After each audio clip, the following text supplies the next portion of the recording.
Hello दोस्तों, exam time study के YouTube channel में आपका स्वागत है। आज हम लोग देखने वाले हैं third year BA BSc BCom सभी के लिए महत्वपूर्ण फाउंडेशन कोर्स सेकंड, जिसमें कि है व्यक्तित्व विकास और चरित्र निर्माण यानी कि personality development and character building. ये जो सब्जेक्ट है उसके कुछ महत्वपूर्ण वस्तुनिष्ठ प्रश्न।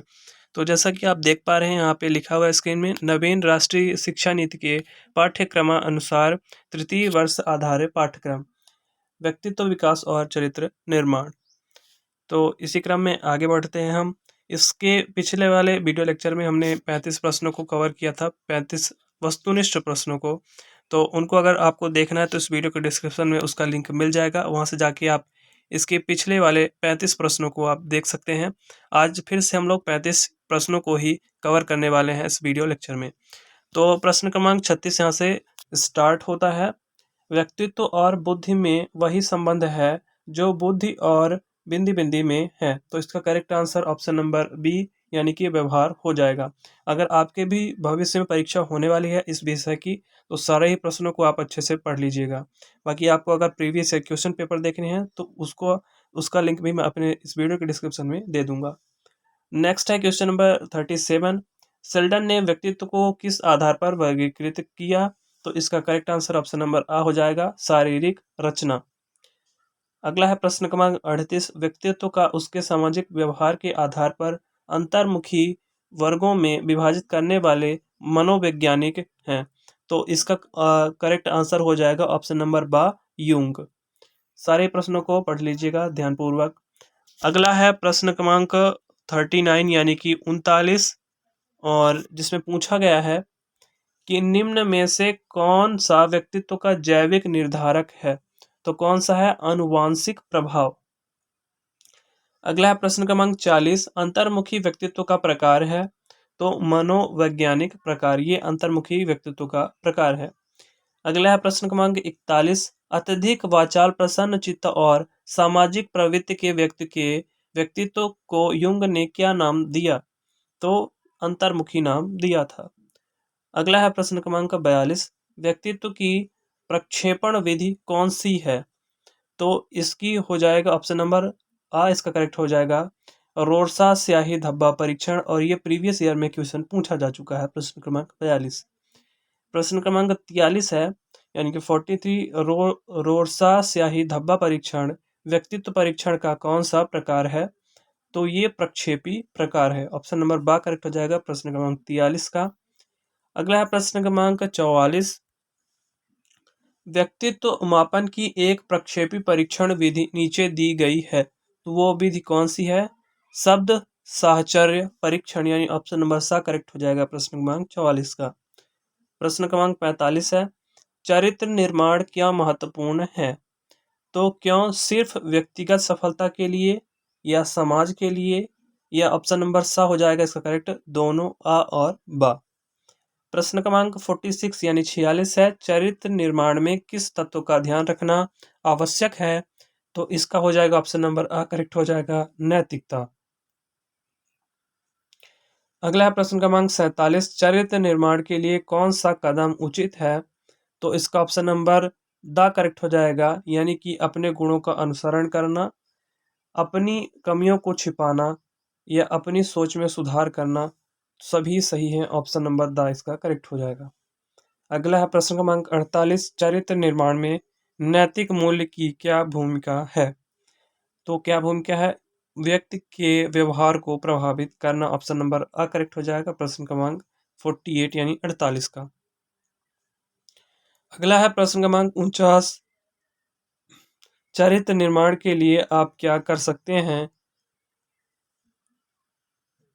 तो प्रश्न क्रमांक 49 का करेक्ट आंसर हो जाएगा ऑप्शन नंबर द, यानी कि दूसरों की सहायता करना, नैतिकता के मूल्यों का पालन करना, अपनी कमियों को छिपाना, सभी विकल्प सही हो जाएंगे। Option number the. अगला है प्रश्न क्रमांक 50, और जिसमें कि पूछा गया है चरित्र निर्माण क्या है?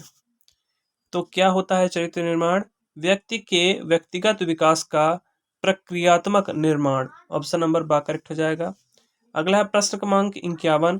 चरित्र निर्माण में कौन सा पहलू सबसे महत्वपूर्ण है? तो इसका ऑप्शन नंबर सा करेक्ट हो जाएगा, नैतिकता।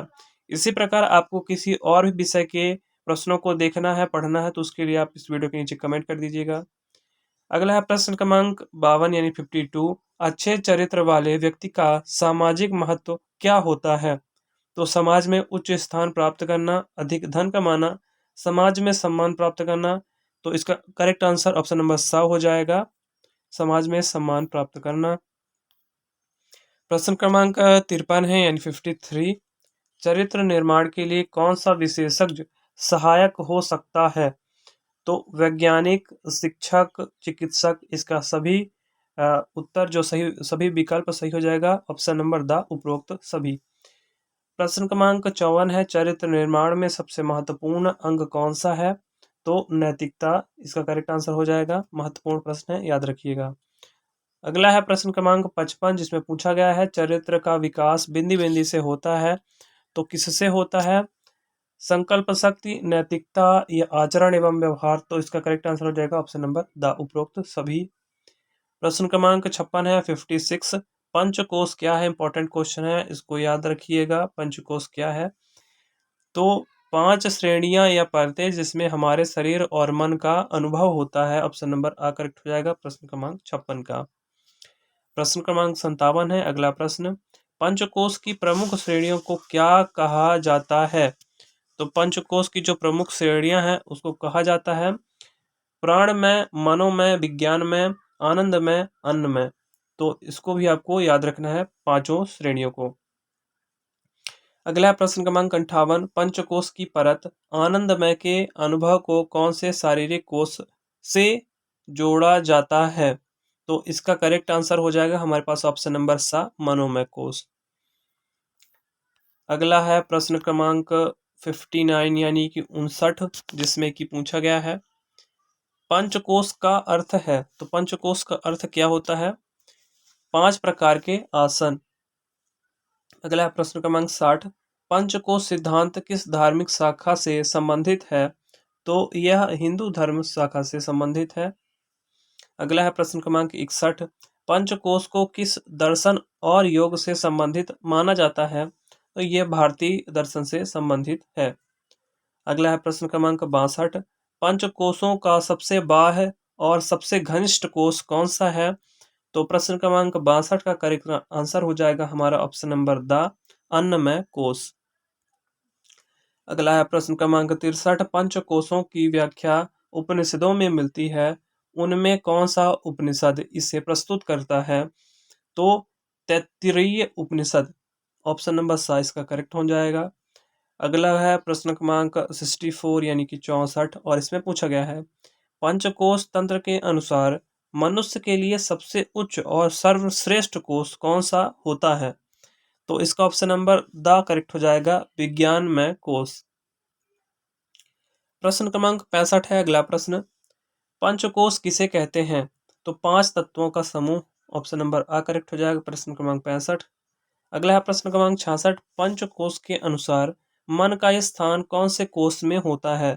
तो मन का स्थान मनोमय कोश में होता है। अगला है प्रश्न क्रमांक 67। पंचकोश में विज्ञानमय कोश किस अन्य नाम से भी जाना जाता है? तो जो विज्ञानमय कोश है इसको ज्ञानमय कोश के नाम से भी जाना जाता है। अगला है प्रश्न क्रमांक 68 यानी 68। पंचकोश विचार किस संस्कृत ग्रंथ में प्रस्तुत किया गया है? तो यह प्रस्तुत किया गया है योग वासिष्ठ जो ग्रंथ है उसमें इसको प्रस्तुत किया गया है। अगला है प्रश्न क्रमांक 69। कुल कितने कोश हैं? तो जैसा कि अभी हमने ऊपर पढ़ा 5 कोश होते हैं। अगला है प्रश्न क्रमांक 70 यानी कि 70 है हमारा अगला प्रश्न, और यह इस वीडियो लेक्चर का लास्ट क्वेश्चन है, और आगे आगे का जो प्रश्न है उसको हम नेक्स्ट वीडियो में कवर करने वाले हैं, तो चैनल को सब्सक्राइब कर लीजिएगा। तो लास्ट क्वेश्चन है हमारा, प्रत्येक कोश की खोज का उद्देश्य क्या है? तो इसका उद्देश्य है व्यक्ति को ब्रह्मांड और सच्चे स्व के साथ एकता के करीब लाना। ऑप्शन नंबर सा करेक्ट हो जाएगा। तो उम्मीद करता हूँ आपको वीडियो पसंद आया होगा। तो thank you for watching the video and जय हिंद।